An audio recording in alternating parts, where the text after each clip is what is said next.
Nu, ko mums šodien atkal ir Tesla 3 uz stikla tonēšanu. Liksim visu melnāko 90%. Salons ir gaišs, balts, viss ļoti izgaismojās.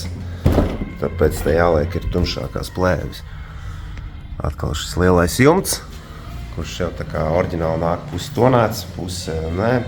Viss gala rezultātā būs tāds viss viens smuki uztaisīts. Nu, ko uztaisīšu, to visu parādīšu, pastāstīšu, kāds ir atkal. Šitāds nebija bijis zils ar baltu salonu. Šitāds plēvas gabals aiziet uz šitādu Teslas jumtu.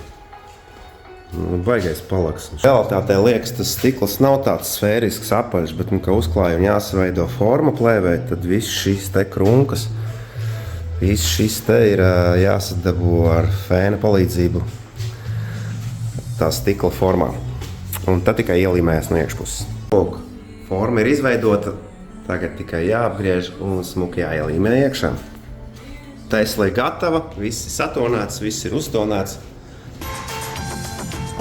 Protams, kā vienmēr stikla maliņas taisam šādas te, pilnīgi noslīpētās.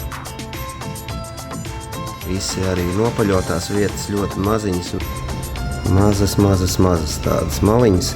Šīs malas nenobīda vai kaut kā nenogriež, viņas noslīpē šādi, lai viss būtu baigi smuki. No iekšpuses, protams, viss ir tāds melns, tumšs un aiziet uz gaišāk, kā jau zināms Teslām.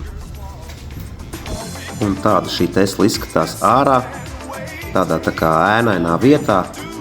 Protams, no aizmugures nevienu balto salonu neredz iekšā, viss ir tā kā satumšināts smuki. No priekšas viss tur redzās tie baltie apdars un krēsli.